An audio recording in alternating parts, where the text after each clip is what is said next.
राधे राधे गुरुजी। राधे राधे। मेरा मन में एक क्वेश्चन है कि हम मंदिर जाना ज्यादा पसंद नहीं करते हैं।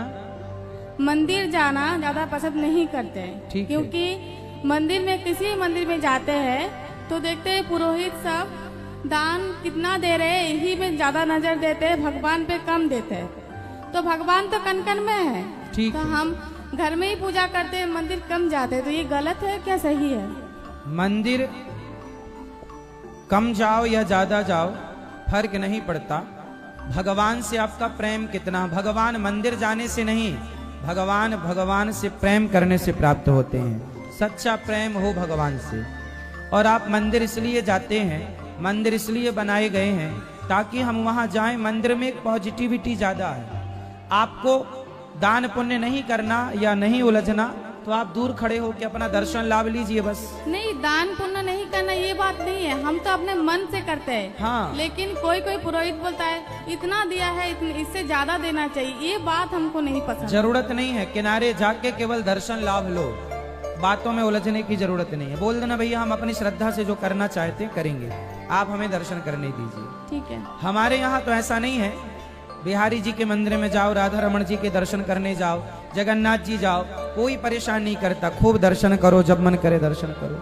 तो कभी कभी कहीं कहीं के कुछ लोग परेशान करते होंगे, इसका अर्थ ये नहीं है कि सब परेशान करते हैं सब जगह। तो हम वृंदावन गए थे कुछ दिन पहले, तो वहाँ पर हम बंसी भट्ट गए थे, तो वहाँ राधा रानी का विवाह स्थली है, तो वहाँ पर हम घूम के आए, तो हमको बहुत अच्छा लगा जगह।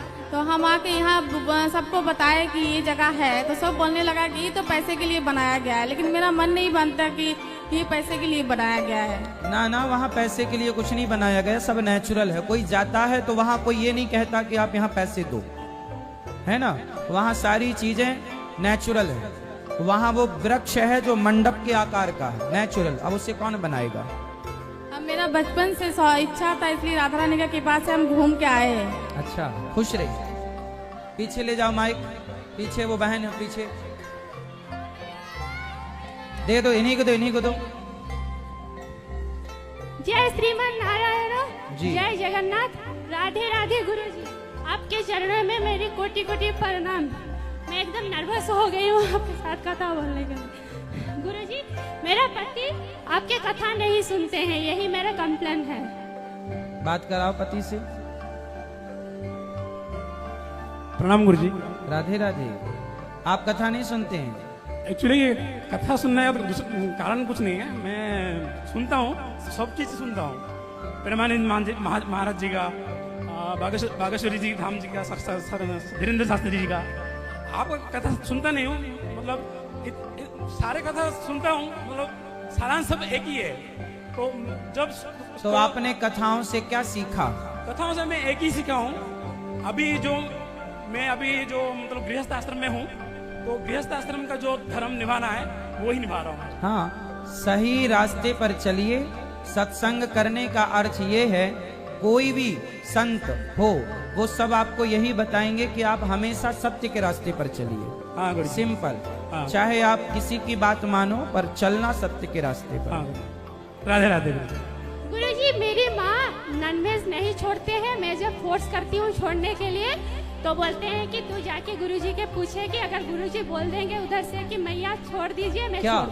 मेरी मम्मा क्या नहीं छोड़ती? नॉनवेज मतलब मांस खाती हैं? मांस खाते हैं। तो उनसे बोलना कि हम तो रोज कह रहे हैं कि मांस ना खाओ। आपकी माँ से भी विशेष रूप से कह रहे हैं मांस ना खाओ। आशीर्वाद रहेगा तब मैं छोड़ सकती हूँ, ऐसे बोल रहे हैं। तो क्या मांस छोड़ने के लिए अपना मतलब मनोबल चाहिए? हाँ। भगवान का आशीर्वाद चाहिए। किसी की हत्या करना सही नहीं है। हम बार बार एक ही बात दोहराते हैं, मांस खाना सदा से गलत था, आज भी गलत है, आगे भी गलत रहेगा। ठीक है गुरुजी, मैं पहली बार आपको देखी हूँ, मैं इतना खुश हो जाती हूँ, इतना खुश हो जाती हूँ, मैं मतलब शब्दों में बयान नहीं कर सकती हूँ। खुश रहिए। राधे राधे गुरुजी। चलो सबको दो माइक इस तरफ भी लाके। सब बैठे रहिए, खड़े ना होइए। पीछे ले जाओ बेटा। चरणों में श्रीमान कोटि कोटि प्रणाम। जब से यहाँ भागवत जी हो रहे तब से आशा बहुत दिन से किए थे कि महाराज जी आएंगे, दर्शन करेंगे, लेकिन 2 दिन तो आने नहीं सकी। मेरा बहुत रोई वहाँ, फिर भागवत महाराज का बुलावा आया तो मैं परसों रात में यहाँ आई। आखिर में मेरा यहाँ मायका है, मेरा ये जन्म स्थान, लेके यहाँ मधुपुर मेरा ससुराल है। महाराज जी आपसे यही पूछना था, दोनों प्राणी इतना मेहनत करते हैं फिर भी हम लोग को बरकत नहीं होता है महाराज जी। होगा, काम करते रहिए, मेहनत करते रहिए। और महाराज जी हम तो भागवत गीता एक बार पढ़ चुके हैं, तो पंडित जी लोग बोलते हैं कि भागवत गीता पढ़ चुके हैं जब, तो उसको पूजा करवाना चाहिए, तो क्या ये सच है महाराज जी? पढ़ते रहिए, पोथी की पूजा क्या, जो लिखा है वो आचरण में लाना चाहिए।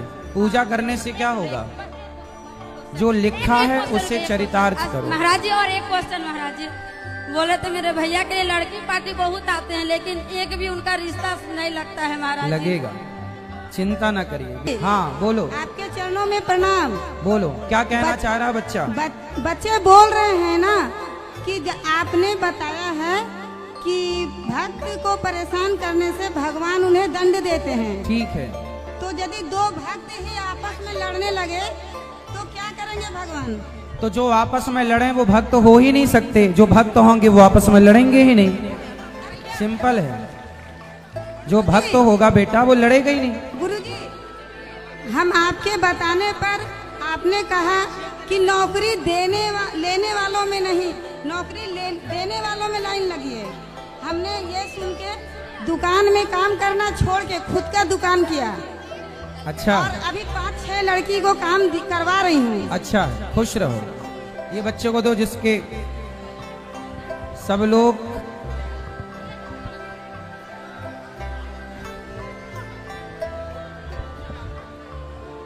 बेटा सब लोग बैठ जाइए। देखिए हम भागे नहीं जा रहे हैं, बैठे हैं आपके बीच में। गुरुजी राधे राधे। हाँ बेटा। गुरुजी मैं दान करना चाहता हूँ। वाह, गौरी गोपाल गुरुकुल के लिए। वाह, तालियां बजाओ। छोटे छोटे बच्चे देखिए दान करने का भाव लिए हैं। भगवान आपको सुखी रखे, प्रसन्न रखे। गुरुजी मैं पढ़ने आऊंगा गौरी गोपाल गुरुकुल में। जरूर जरूर। राधे राधे। राधे राधे। अब आप लोग जो YouTube पर जुड़ रहे हैं वो लोग चैनल को सब्सक्राइब कर लें और शेयर कर लें, ठीक है? अब आप लोग सारे लोग खड़े हो गए, सबसे निवेदन है बैठ जाइए। यदि आप बैठ जाएंगे तो प्रश्नोत्तरी चलेगी। आप यदि खड़े हो गए सारे लोग तो अभी बंद करना पड़ेगा।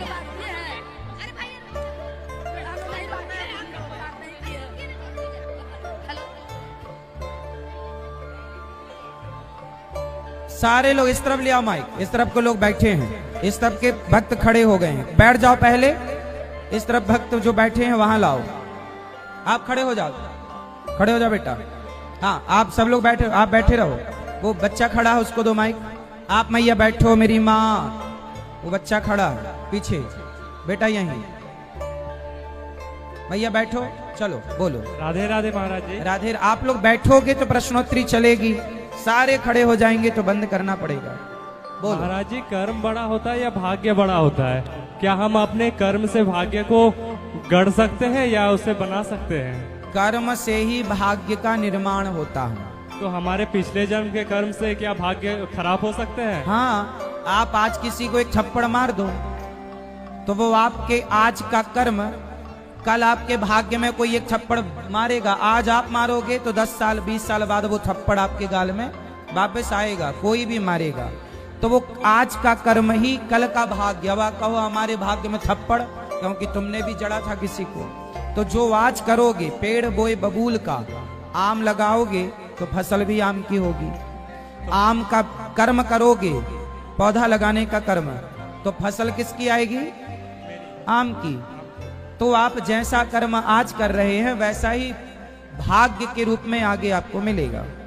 गुरुजी, जीवन में सफल होने के लिए क्या क्या करना चाहिए, क्या क्या नहीं करना चाहिए? जीवन में सफल होने के लिए वो सारे काम करने चाहिए जो अच्छे हैं, और वो कोई काम नहीं करना चाहिए जो गलत है। सारे अच्छे काम, अच्छे निर्णय लो, मेहनत करो, आलस्य का परित्याग करो और अपने रास्ते पर चलते चले जाओ, अच्छे रास्ते पर। आप सफल हो जाएंगे। कोटि कोटि प्रणाम। खुश रहिए। खड़े हो जाओ। हाँ, वो ब्लैक बहन को दे दो। खड़े हो जाओ बेटा, खड़े हो जाओ, खड़े हो। सब लोग ना खड़े होइएगा। हाँ बेटा। गुरुजी आप कहते हैं कि मीट रही है। किसकी? मुर्गा मुर्गी की। सुनो, ये बच्ची कितना अच्छा सवाल कर रही है, जरा सुन लो, फिर से सवाल करो। लोग कहते हैं कि अगर नहीं खाएंगे तो उसकी संख्या बढ़ रही है, लोगों को रहने की, उन लोगों के रहने की जगह फिर कहाँ से मिलेगी?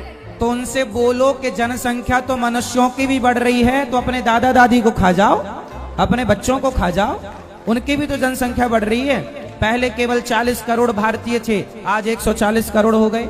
जनसंख्या क्या मनुष्यों की नहीं बढ़ रही है? और जनसंख्या जिस परमात्मा ने सृष्टि बनाई है, जिसने जन्म दिया है, वही पालन करेगा। तुम कौन होते हो ये कहने वाले के ये लोग मुर्गी नहीं खाएंगे तो बढ़ जाएंगी? अरे भाई, किसी की हत्या करना सही नहीं है। आप पलट के जवाब दो कि जनसंख्या मनुष्यों की बढ़ रही है, तो आप मनुष्य भी खाओगे। मैंने कहा था गुरुजी। फिर क्या बोला उनने? वो बोल रही थी कि मतलब कि मनुष्य की बढ़ रही है लोग से, और किसी चीज में जाते हैं जैसे कि आर्मी में, तो उन लोगों को खाना जरूरी है। भाई, जिसे जरूरी है हम उसकी बात नहीं करते। तुम तो ना खाओ, तुम्हें कौन सा जरूरत है? जी गुरुजी। हाँ, उनसे बोलना। गुरुजी, और जब मनु और शत्रुपा से सृष्टि प्रारंभ हुई है तो सुरुचि माँ और सुनीति माँ किसकी बेटी थी? ये सब पहले से थी, और ब्रह्मा जी की सृष्टि एक पूरी होती है तो दूसरी चालू होती है, तो उस सृष्टि के लोग इसमें कल्प कल्प का भेद हो जाता है। और गुरुजी, हमारे यहाँ दुर्गा पूजा में ना लोग बकरी का बलि देते हैं। गलत है वो? सही हो सकता है? नहीं, तो पर मेरी माँ नहीं देना चाह रही है, तो ये सही है ना? हाँ, किसी की हत्या नहीं करनी चाहिए। किसी की हत्या सही कैसे होगी, समझाओ जरा आप लोग सबको। और गुरुजी, मेरी माँ महामृत्युंजय का जाप कराने वाली थी घर में, तो आप कहते हैं कि नहीं पढ़ना चाहिए औरतों को, तो आप क्या करेंगे? हाँ, तो आप हरे कृष्ण का जाप करो।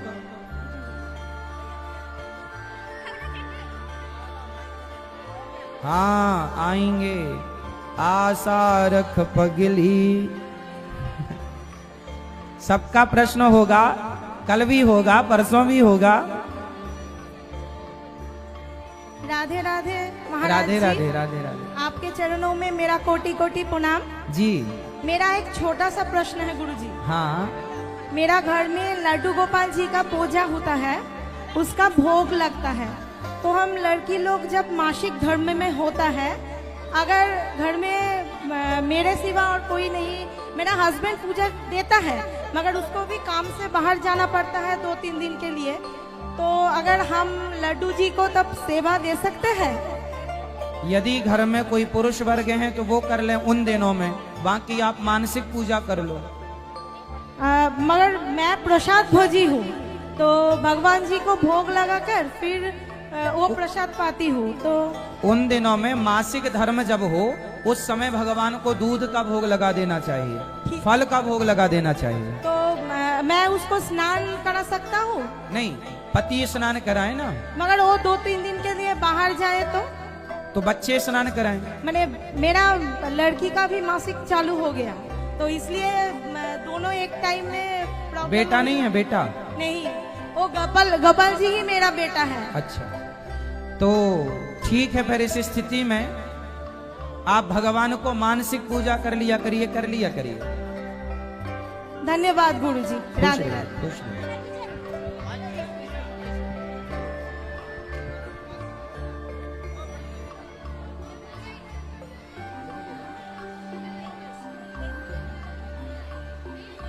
बोलिए। स्वामी जी के चरणों में कोटि कोटि प्रणाम। हाँ। कृपया सभी शांत रहें। स्वामी जी बताइए। स्वामी जी, मेरे 2-3 छोटे छोटे सवाल है रोजमर्रा के। स्वामी जी, रोजमर्रा की जिंदगी में जैसा कि हम लोग मकड़ी का जाला साफ करते हैं, या किचन में कभी कॉकरोच छोटे छोटे आ जाते हैं, या फिर चींटी लग जाती है खाने में, तो हम लोग लक्ष्मण रेखा खींच देते हैं। तो स्वामी जी, जाने अनजाने क्या नहीं करते? लक्ष्मण रेखा खींच देते हैं स्वामी जी खाने को। ठीक है। तो जाने अनजाने में, अनजाने तो नहीं, जाने में ही हम लोग बहुत बड़ा पाप करते हैं स्वामी जी। तो इसका प्रायश्चित या इसका क्या उपाय है जो हमारा ये पाप ना लगे? हम लोग जो सामान्य रोज पाप करते हैं, जैसे हमसे चींटियां रोज मर जाती हैं, कंडों में ओपलों में बहुत सारी जीव जंतु मर जाते हैं। पहले तो चूल्हे में रोटी बनती थी, अब तो गैस में बनती है। उन सारे पापों से बचने के लिए ही लोग सवेरे सूर्य भगवान को जल चढ़ाते थे, सवेरे भगवान की पूजा वंदना करते थे, तो नित्य की पूजा करने से, नित्य की वंदना करने से, सूर्य अर्घ चढ़ाने से दिन भर के जो सामान्य पाप होते हैं उन पापों से प्रायश्चित हो जाता है, मुक्ति मिल जाती है। और स्वामी जी एक बात, जब हम कहते हैं नरसिम्हा चतुर्दशी, वामन द्वादशी, सीता नवमी, राम नवमी, राधा अष्टमी, लेकिन हम जब कहते हैं जन्माष्टमी तो जन्म अष्टमी पहले जन्म आता है, जबकि हमारे कृष्ण जी, श्री कृष्ण जी अनादि हैं, अजन्मे हैं। तो इससे क्या सिद्ध होता है, हम क्या समझें इसको? इसका ये भाव है कि कृष्ण जन्माष्टमी इसलिए कहा जाता है ताकि उस अष्टमी को इंगित किया जाए कि इस दिन भगवान कृष्ण का जन्म हुआ था। वो तिथि केवल बताने के लिए है कि इस दिन भगवान का प्राकट्य हुआ था, भगवान का जन्म नहीं होता। लिखा है भय प्रगट कृपाला दीन दयाला, प्रगट होते हैं, तमद्भुतम बालक मम्बुजे क्षणम, प्रगट होते हैं, वो जन्म नहीं लेते। पर सामान्य भाषा में समझने समझाने के लिए जन्माष्टमी कह दिया जाता है। स्वामी जी एक और सवाल, गीता में, भगवत गीता में अध्याय 10 के तीसरे श्लोक में श्री कृष्ण जी कहते हैं, जो मुझे अजन्मा अनादि समस्त लोकों के स्वामी के रूप में जानता है, मनुष्यों में केवल वही मोह रहित और समस्त पापों से मुक्त होता है। ठीक है, हाँ। यहाँ अजन्मा अनादि बोलते हैं। दूसरी तरफ वो अध्याय 4 के 9वें श्लोक में बोलते हैं, हे अर्जुन, जो मेरे आविर्भाव तथा कर्मों की दिव्य प्रकृति को जानता है, वह इस शरीर को छोड़ने पर इस भौतिक संसार में पुनः जन्म नहीं लेता। तो स्वामी जी एक जगह बोलते मैं अजन्मा हूँ, एक जगह बोलते मेरे जन्म। तो मेरे ख्याल से जहाँ जन्म की बात करते हैं वहाँ ये द्वापर युग वाले कृष्ण हैं, और जहाँ वो अजन्मा अनादि बोलते हैं वहाँ गोलोक वाले कृष्ण हैं। क्या कृपया मार्गदर्शन करें, ये क्या सही है? देखो, भगवान जन्म लेते हुए भी वो जन्म नहीं प्रकट हैं। जैसे भगवान के बारे में लिखा है, बिनु पग चलहि सुनहि बिनु काना, कर बिनु कर्म करहि विधि नाना। बिना हाथों के भगवान सब करते हैं जी, बिना आंखों के भगवान सब देखते हैं, बिना कानों के भगवान सब करते सुनते हैं। तो भगवान जो अजन्मा है, जिनका जन्म नहीं होता, वह तो ब्रह्म स्वरूप है। वह कौन है? ब्रह्म। वह निराकार है। वो निराकार को कह रहे हैं कि मैं जो निराकार व्याप्त हूँ, सब में व्याप्त हूँ, वह निराकार हूँ, मैं निर्गुण हूँ मैं। पर वही निराकार राम और कृष्ण बनकर, नरसिंह और वामन बनकर जब साकार बनते हैं, तो या तो आप निराकार में ध्यान लगाओ, पर निराकार के पहले साकार का आश्रय लेना पड़ेगा। रामचरितमानस में से भगवान ने पुष्ट किया कि सगुण उपासक परहित निरत नीति दृढ़ नैम, ते नर प्राण समान मम जिनके तुझ पर प्रेम। अरे मैया को माइक दो। राधे राधे। अरे तुम्हारी पंचायत बाद में सुनेंगे, पहले मैया से पूछ लो। बहुत बहुत प्रणाम। ठीक है, भगवान निराकार भी हैं और साकार भी हैं, वह निर्गुण भी हैं, निराकार भी हैं, और सगुण भी हैं और साकार भी हैं। तो भगवान के दोनों ही रूप हैं। हमने ये दूसरे दिन की कथा में समझाया था यहाँ पर।